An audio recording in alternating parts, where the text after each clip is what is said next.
नमस्कार, मेरा नाम अनूप नारायण सिंह है और आप बिहार टॉक के डिजिटल प्लेटफॉर्म को देखना शुरू कर चुके हैं। आज के राजनीतिक नामा में हम आपको बताने जा रहे हैं सीमांचल के एक ऐसे लोकसभा क्षेत्र की कहानी जो 2008 के परिसीमन में सामने आया और 2009 के लोकसभा चुनाव में पहली बार यहां वोटरों ने अपना सांसद चुना। ये लोकसभा क्षेत्र है सुपौल से 2009 में पहली बार सांसद बनने का सौभाग्य जदयू के विश्वमोहन कुमार को मिला। उन्होंने पहली बार 2009 में जदयू के उम्मीदवार के तौर पर चुनाव लड़ा और यहां से रंजीता रंजन को मात दी। फिर कहानी आगे बढ़ी और 2014 के लोकसभा चुनाव में यहां से कांग्रेस की रंजीता रंजन ने मोदी लहर के बावजूद भाजपा जदयू के उम्मीदवार दिलेश्वर कामत को चुनाव हरा दिया। 2014 ऐसे भी काफी ऐतिहासिक साल था। मोदी लहर थी, जदयू जो थी, इसमें हम सुधार कर दें कि जदयू 2014 में भाजपा के साथ नहीं थी, अकेले चुनाव लड़ रही थी। राजद कांग्रेस का गठबंधन था और भाजपा जो थी उपेंद्र कुशवाहा के साथ चुनाव लड़ रही थी। बिहार में लोजपा का साथ था।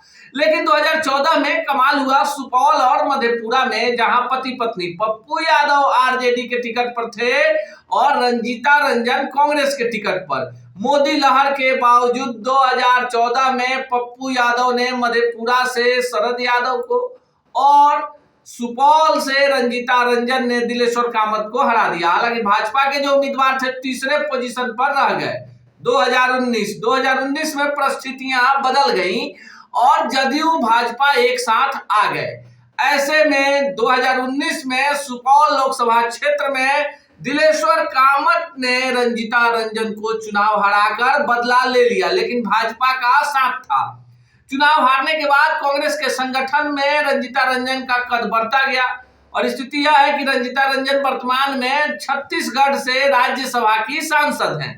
हालांकि उनके पति पप्पू यादव अपनी पार्टी बनाकर बिहार में नए समीकरण का राग अलाप रहे हैं, पर कोई भी पार्टी पप्पू यादव को अपने साथ लेने को तैयार नहीं है। पप्पू यादव इस बार पूर्णिया से चुनाव लड़ने की घोषणा कर चुके हैं। हो सकता है कि कांग्रेस की तरफ से पप्पू यादव के लिए कोई अच्छी खबर आ जाए। क्या रंजीता रंजन सुपौल से चुनाव लड़ेंगी, इस बात पर भी अभी संशय की स्थिति कायम है।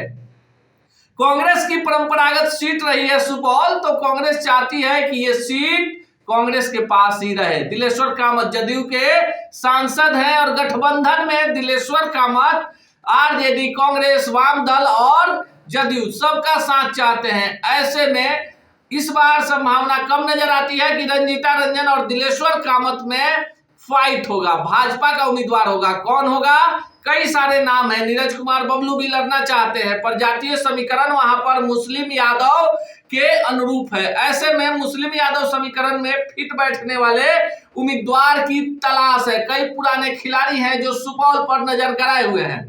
सुपौल के भौगोलिक समीकरण की बात कर ले तो 6 विधानसभा क्षेत्र हैं, जिसमें 4 क्षेत्रों पर जदयू का कब्जा है और 2 छातापुर और पिपरा में बीजेपी का कब्जा है। निर्मली, सुपौल, त्रिवेणीगंज ये क्षेत्र है जहां जदयू का है। यहीं से एक बड़े नेता हैं, बिहार सरकार में मंत्री हैं विजेंद्र यादव, उनका क्षेत्र है। तो दूसरी तरफ भाजपा के पास इस इलाके में बड़े नेता हैं, उनका नाम है नीरज कुमार बबलू, छातापुर से चुनाव जीतते हैं। सुपौल की लड़ाई में कई सारे ऐसे चेहरे हैं जो पर्दे के पीछे से बड़ा अंतर डाल सकते हैं।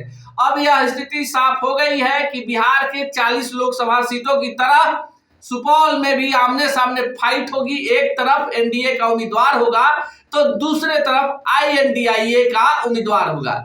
ऐसे में वोटरों के सामने 2 ही विकल्प होंगे और जातीय समीकरण भी साधे जाएंगे। पर क्या मोदी लहर में ये सीट दिलेश्वर कामत के पास रह पाएगी?